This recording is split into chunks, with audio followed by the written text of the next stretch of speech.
Hi everyone, welcome back to my channel. First of all എല്ലാവർക്കും എൻ്റെ ഹൃദയം നിറഞ്ഞ ഓണാശംസകൾ. ഇക്കൊല്ലം ഓണത്തിന് കുറച്ച് പേഴ്സണൽ കമ്മിറ്റ്മെന്റ്സ് കാരണം ഞാൻ നാട്ടിലേക്ക് പോയില്ല. അപ്പോൾ ഞാൻ എൻ്റെ ഓണം ബാംഗ്ലൂർ തന്നെയാണ് സെലിബ്രേറ്റ് ചെയ്യുന്നത്. ഓണം സെലിബ്രേഷനൊക്കെ എൻ്റെ ബെസ്റ്റ് ഫ്രണ്ടിൻ്റെ ഒപ്പമാണ് കേട്ടോ. Her name is Gopika. ഞങ്ങൾ ഏകദേശം 7 വർഷത്തിന് മേലെയുള്ള പരിചയമാണ്. എന്തെങ്കിലും കാരണവശാൽ ഓണത്തിന് വിഷുവിനൊക്കെ നാട്ടിൽ പോകാൻ പറ്റിയില്ലെങ്കിൽ പിന്നെ ഞാൻ ഓഫ് കോഴ്സ് ഇങ്ങോട്ടേക്ക് തന്നെ ആയിരിക്കും വരുന്നുണ്ടാവുക. ഞാൻ ചേച്ചിയുടെ ഫ്ലാറ്റിൽ ഒരു സ്ഥിരം അന്തേവാസിയാണ് കേട്ടോ. എപ്പോഴും ഇവിടെ വരാറുണ്ട്.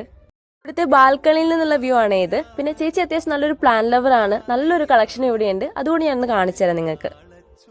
And this is her pet Pappu. Pappu ഞങ്ങൾ ഫ്രണ്ട് സർക്കിളിൽ വളരെ ഫേമസ് ആണ് കേട്ടോ. പപ്പുവിനെ രാവിലെയും വൈകുന്നേരം ഒക്കെ ഒരു വാക്കിങ്ങിന് കൊണ്ടുപോകുന്ന പതിവുള്ള കാര്യമാണ്. പിന്നെ ഈ കാണുന്നത് ചേച്ചിയുടെ ഫ്ലാറ്റിന് അടുത്ത് തന്നെയുള്ളൊരു ഗ്രൗണ്ടാണ്. ഈ ഗ്രൗണ്ടിനടുത്തൊരു ലേക്കും ഒക്കെ ഉണ്ട്. പിന്നെ ഇവിടുന്ന് ഞങ്ങൾ തൊട്ടടുത്തേക്കുള്ള ഒരു സൂപ്പർ മാർക്കറ്റിലേക്ക് പോയി. ഞങ്ങൾ വിട്ടുപോയ 1-2 ഗ്രോസറീസ് പെട്ടെന്ന് പോയി വാങ്ങേണ്ടി വന്നിട്ടുണ്ടായിരുന്നേ. ഇനി ഞാനും ഗോപിക ചേച്ചിയും തമ്മിലുള്ള ഫ്രണ്ട്ഷിപ്പിനെ കുറിച്ച് പറയാനാണെങ്കിൽ, ഞാൻ മുൻപ് പറഞ്ഞതുപോലെ തന്നെ 7 വർഷത്തിന് മേലെയായി ഞങ്ങൾ കണക്റ്റഡ് ആയിട്ട്. നമ്മുടെ ലൈഫിൽ എന്തൊക്കെ സംഭവിച്ചാലും ശരി, ചില ആളുകൾ നമ്മളിൽ നിന്ന് ഒരിക്കലും ഡിറ്റാച്ച് ആകരുത് നമ്മൾ ആഗ്രഹിക്കുമല്ലോ. അപ്പോൾ അതിൽ ഒരു മെയിൻ ആളാണ് എനിക്ക് ഗോപിക ചേച്ചി.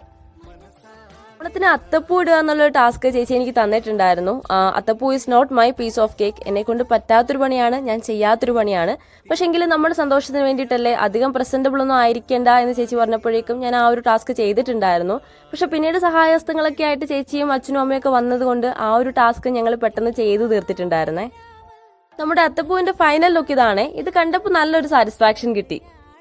പിന്നെ സദ്യേന്റെ കാര്യം പറയാനാണെങ്കിൽ, ഞങ്ങൾ തിരുവോണത്തിന്റെ അന്ന് സ്ക്രാച്ചിൽ നിന്നാണെല്ലാം സ്റ്റാർട്ട് ചെയ്യുന്നത്. ഞങ്ങൾ രണ്ടാളും കുറച്ച് നേരത്തെ എഴുന്നേറ്റിട്ടുണ്ടായിരുന്നു. ചേച്ചി കുക്കിങ്ങിന്റെ കാര്യത്തിൽ വളരെ ഫാസ്റ്റ് ആണ് കേട്ടോ.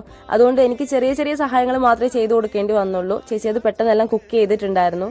ആക്ച്വലി കുക്ക് ചെയ്ത് കഴിഞ്ഞതുപോലെ ഞങ്ങൾ അറിഞ്ഞില്ല, അത്ര ഫാസ്റ്റ് ആയിട്ടെല്ലാം ചേച്ചി ചെയ്തിട്ടുണ്ടായിരുന്നു. അങ്ങനെ ഞങ്ങൾ എല്ലാവരും കൂടി ഒരുമിച്ചിരുന്ന് പീസ്ഫുൾ ആയിട്ട് സന്തോഷത്തോടെ സംസാരിച്ചൊക്കെ ഇരുന്ന് ഭക്ഷണം കഴിച്ചു. പായസമൊക്കെ ഉണ്ടായിരുന്നു.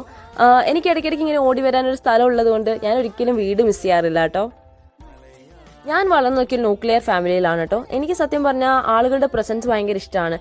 ഇഷ്ടപ്പെട്ട ആളുകളുടെ കൂടെ ടൈം സ്പെൻഡ് ചെയ്യുന്നതും അതേപോലെ തന്നെ കുറച്ച് മെമ്മറീസ് ക്രിയേറ്റ് ചെയ്യുന്നതൊക്കെ എനിക്ക് വളരെ സ്പെഷ്യൽ ആയിട്ടുള്ളൊരു കാര്യമാണ്. അങ്ങനെ സദ്യയൊക്കെ കഴിച്ചിട്ട് ഞങ്ങൾ കുറച്ചു നേരം റെസ്റ്റ് എടുത്തു. പിന്നെ അതിനുശേഷം അച്ഛൻ ബാൽക്കണിയിൽ ചേച്ചിന്റെ പ്ലാന്റ്സ് ഒക്കെ ഒന്ന് അറേഞ്ച് ചെയ്ത് വെക്കുന്നുണ്ടായിരുന്നേ. ഞാനൊന്ന് കുറച്ച് ഹെൽപ്പ് ചെയ്തു. പക്ഷെ ഒരു ദുരുദ്ദേശം ഉണ്ട് ഇവിടെ. എനിക്ക് വേണ്ട കുറച്ച് പ്ലാന്റ്സ് ഒക്കെ ഞാൻ അടിച്ചു മാറ്റിയിട്ടുണ്ട് എന്തായാലും. പിന്നെ എന്നെ സംബന്ധിച്ചിടത്തോളം ഈ ഒരു ഫ്ലാറ്റ് ഒരു സ്വർഗം പോലെയാണ് കേട്ടോ. കാരണം ഭയങ്കര പീസ്ഫുൾ ആയിട്ടുള്ള ഏരിയ ആണ്. നല്ലൊരു വെതറും കാര്യങ്ങളൊക്കെ ആയിട്ട്. പിന്നെ ഇവിടെ നിന്നുള്ള വ്യൂവും ഭയങ്കര രസമാണ്. So I love this place. ഇവിടുന്ന് കുറച്ച് പ്ലാന്റ്സ് ഒക്കെ ഞാൻ അങ്ങനെ കളക്ട് ചെയ്തിട്ടുണ്ട്. അത് ഞാൻ എൻ്റെ ഗാർഡനിൽ നടന്നതായിരിക്കും. അപ്പോൾ അതിൻ്റെ ഒരു ഷോർട്ട് വീഡിയോ ഞാൻ എന്തായാലും ഇടാം കേട്ടോ. ഈവനിങ് ഞങ്ങൾ എല്ലാവരും കൂടി ഒന്ന് പുറത്തേക്ക് ഇറങ്ങി. ശരിക്കും ഒരു മൂവി കാണാനുള്ള പ്ലാൻ ആയിരുന്നു. പക്ഷേ ചില കാരണങ്ങൾ കൊണ്ട് മൂവി കാണാൻ പറ്റിയില്ല. ഞങ്ങൾ വന്നത് ഗോപാലൻ മോളിലേക്കാണ്.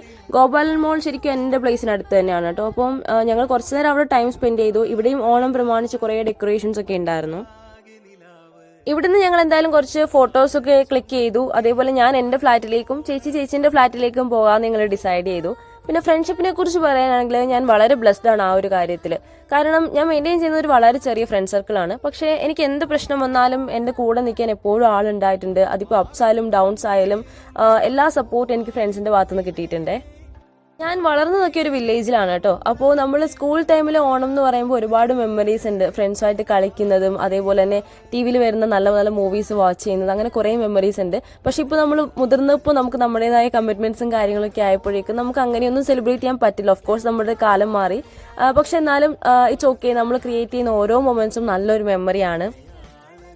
അപ്പോൾ ഇതൊക്കെയായിരുന്നു എൻ്റെ ഓണം സെലിബ്രേഷൻ എന്ന് പറയുന്നത്. ചെറിയൊരു സെലിബ്രേഷൻ ആയിരുന്നു ഇത്. But I am really happy. എല്ലാവരും ഓണം നന്നായിട്ട് സെലിബ്രേറ്റ് ചെയ്തിട്ടുണ്ടാവുമെന്ന് വിശ്വസിക്കുന്നു.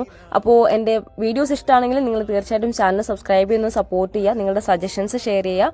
Stay tune for more videos. Thank you so much.